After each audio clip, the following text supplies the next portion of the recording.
మారేడుమల్లి అటవీ ప్రాంతంలో కొంతమంది దుండగులు అక్రమంగా చెట్లను కొడుతూ ఉండగా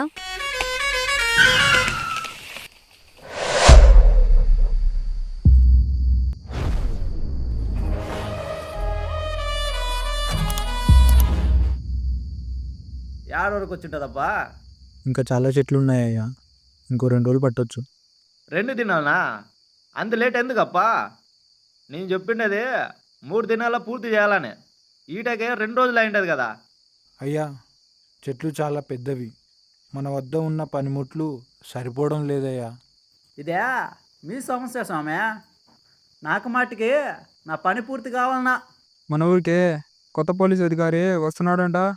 వచ్చేంటిది ఎట్టంటే అధికారైనా సరే మన గురించి తెలుసుకునే లోపో మనం ఈ అడవిలో ఉన్న చెట్లను కొట్టే వేరే అడవి ప్రాంతానికి వెళ్ళిపోవాలా జల్ది కానీ అని చెప్పి పుష్ప అక్కడి నుంచి వెళ్ళిపోతాడు. మరుసటి రోజు పుష్ప చిన్ననాటి స్నేహితుడైన కానిస్టేబుల్ కేశవ కొత్తగా వచ్చిన ఎస్ఐ షికావత్ని పోలీస్ స్టేషన్కి తీసుకువెళ్తూ ఉండగా, అదేంటి కేశవ, మొన్నొచ్చినప్పుడు అడవంతా చాలా అందంగా చెట్లతో ఉండేది. ఇప్పుడేంటి చెట్లన్నీ లేకుండా పోయాయి? ఏం చెప్పమంటారు సారు, అడవిలో చెట్లను కొట్టే వాళ్ళు ఎక్కువైపోయి ఇలా అయిపోయింది.